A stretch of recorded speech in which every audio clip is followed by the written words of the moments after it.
Okay, we're back to our basic lessons.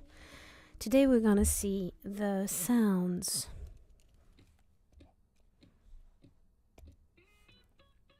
C and G. There's not much to say basically. C with A, O, and U makes the sound K. Okay, so K, Ko, Q. K, Ko, Q.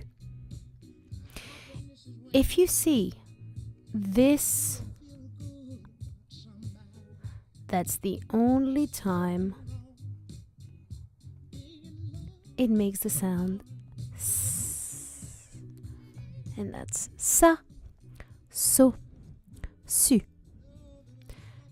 Ka, ko, ku. Sa, so, su. Not very difficult to understand, is it? This sound here makes the sound G, which is translated like this. Again, A, O, U. Ga, go, gu. In order to make the sound je, we need to have e or e in front. In that case, it makes je, jo,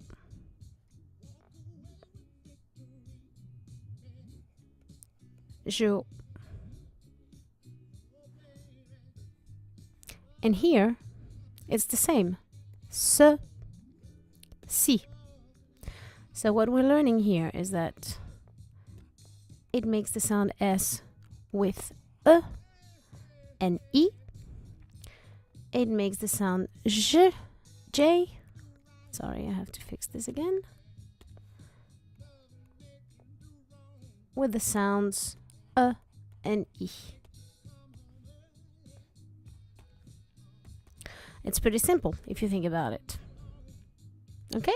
So all you have to remember is that with these vowels, we get the hard sound K and G.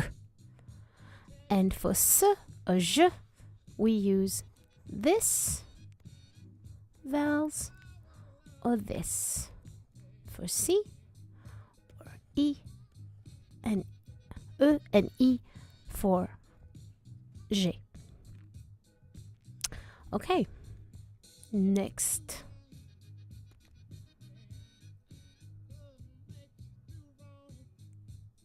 And it's stop. Excuse me. Come on.